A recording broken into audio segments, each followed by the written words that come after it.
Hi, everybody. It's nice to be here with you.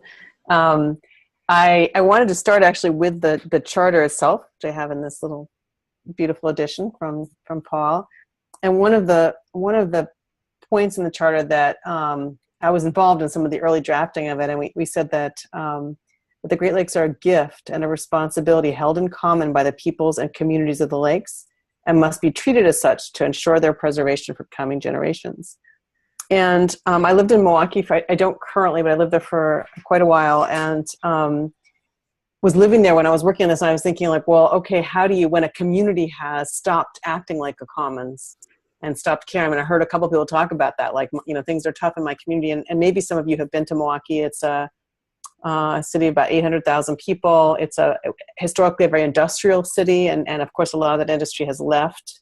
But it's also left a legacy of a lot of pollution, aging infrastructure, a lot of also social challenges, of unemployment and poverty and segregation, racism. So, look out, it doesn't really look like your ideal commons. So the starting point was not like an easy one. But I thought, I thought about that, saying that one of the people that got early involved in this, Ben Yahola, who is a Native man that lives in Milwaukee. He's actually not from Milwaukee originally, but he said, if you take care of the water will take care of you. And I thought that's the starting point that we have to start with in this work. And so, we began from the idea of the commons, but being very far from the commons. And so we had this idea that we didn't want to become like just another environmental group. We wanted to do something different, like a different pattern.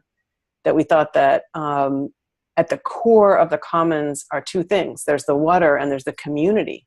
And their relationship to each other was very broken. And actually their relationship within the community was broken. And so our starting point was, okay, what can the water teach us that can help us heal? And so we actually began, there's a small group of us that I knew that were interested. Some people were, self-identified environmentalists, other were people, there were some artists involved, there were some urban food growers, scientists, who just all thought, let's try something different here. And we started with what we called a community inquiry.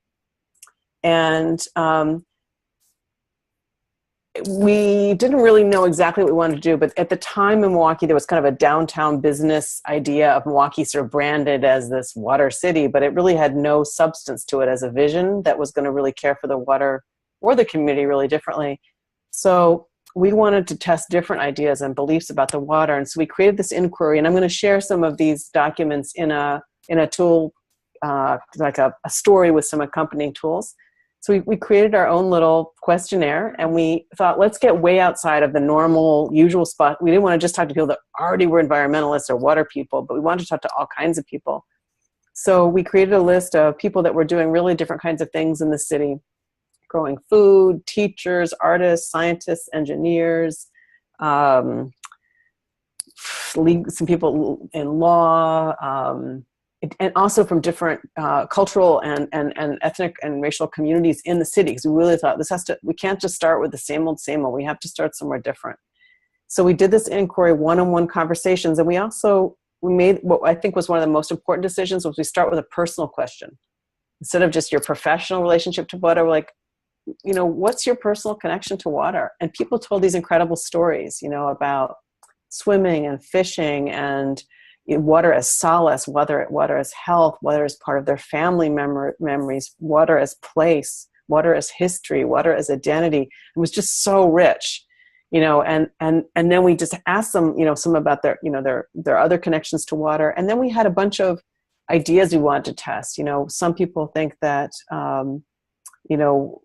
this way about water. How do you think about it? And so we really tried to get them to talk some about their beliefs.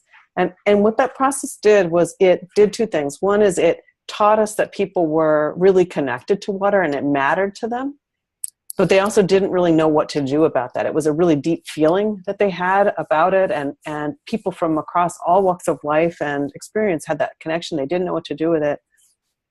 And that they had these really interesting beliefs about water, that it was precious, that it shouldn't be owned, that it was, something they wanted to make sure that in perpetuity was there for other people. And so we built this, out of that, we built a community of people that were connected now, that were interested in being part of something. And we created out of that a document that we had a mission and a set of principles. And and they're on the Milwaukee Water Commons website. You can look at them. But they're deep statements about belief. You know, that water, maybe Paul's, are you going to bring them up, Paul? You look like you might. Here, I can't. Maybe I should. Well, no, I can bring them up later. You can look at them. But they're deep belief statements about how we viewed water and its importance. And from that, we built an organization. Now, 5 years later, it's a really vibrant organization. There's all kinds of people involved. We have a water school. We have an annual waterfront event called We Are Water. We have a process that's ongoing called Water City 3.0.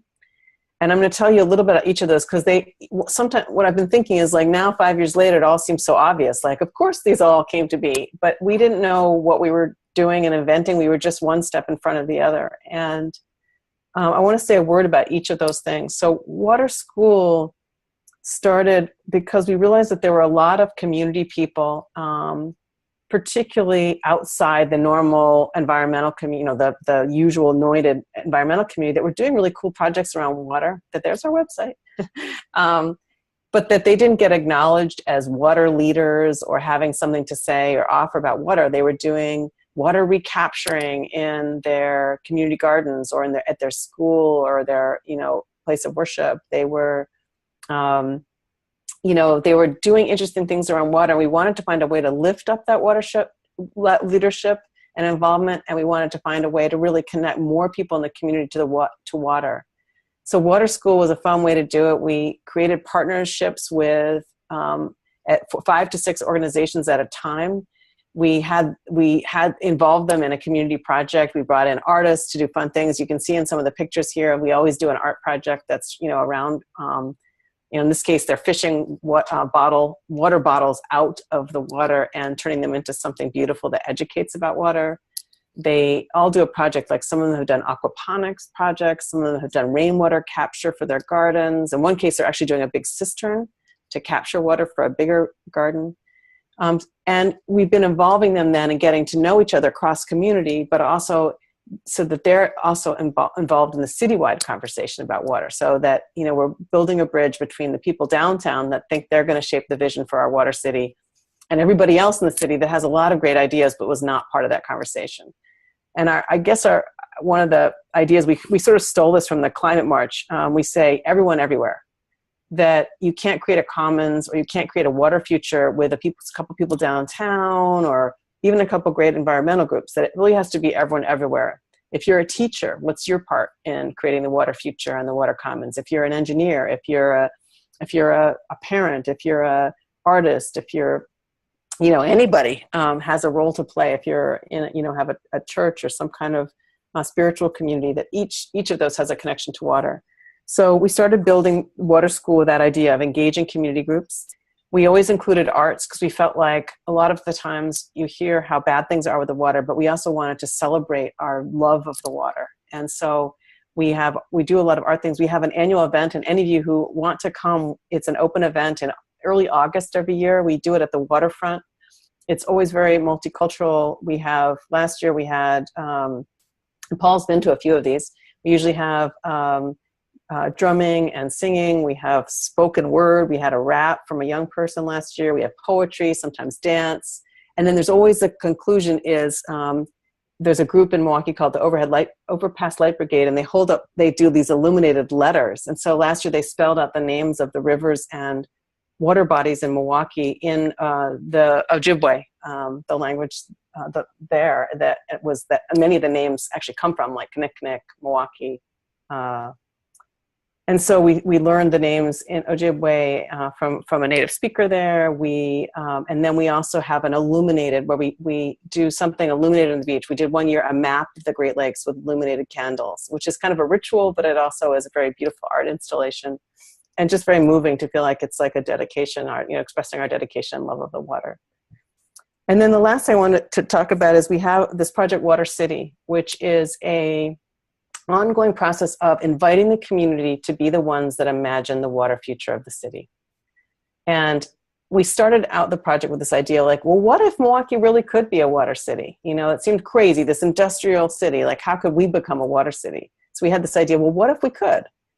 And we've moved from what if to as if. Like, we're going to act as if that's true, and as if we are the ones that should be leading that. We, just the regular community people, we're not going to wait for downtown to decide it's something they're going to do. We're going to create it. And so we've done multiple convenings where we bring together all kinds of people, sometimes 100. We've had as many as, I think, maybe 250 come together of an evening. We do visioning around what the city could look like. Over time, we've identified a set of initiative areas. We took those back out to the community. We wanted to make sure we were on track. And so one of our more creative people created a water cycle, which was like this bicycle, but it was also a voting booth. And we took it down to the beaches, we took it to parks, and we asked people, like, what are the most important water issues to you? And people voted into the voting box of the important issues. And again, it was a way to do education about water, but at the same time, get the community thinking about what could be different. And out of that process, we came up with 6 initiative areas where we are now working on, and we have teams that are working on that, and we have open meetings for the community periodically to be part of that. And I think the downtown people at first thought that was kind of cute. And then, then they thought, well, these guys are kind of doing something interesting. And then this last summer, it broke out, the news broke, or we actually were called sort of by a whistleblower that let us know that there was high levels of lead in the Milwaukee water, and that was being a suppressed story. And we became one of the leading organizations to break that story, and now are pushing an initiative that will, address that over time. And so now I think downtown is taking us seriously as, okay, this is a community organization that actually can mobilize people across all kinds of lines in the city, that has a vision that is not just one issue, but we want our whole city to be caring for water. And you can see on our website, there's lots of different documents to look at, and may prompt ideas for you. I guess the last thing I want to say is in this process, it's been a wending process. It's not like we knew from the beginning what it would look like. And there's the water cycle. We created something we called the Community Water Assembly. And that was an idea where we wanted a body of people that are working on different initiatives to meet regularly and talk about what they're working on, so we could stay together.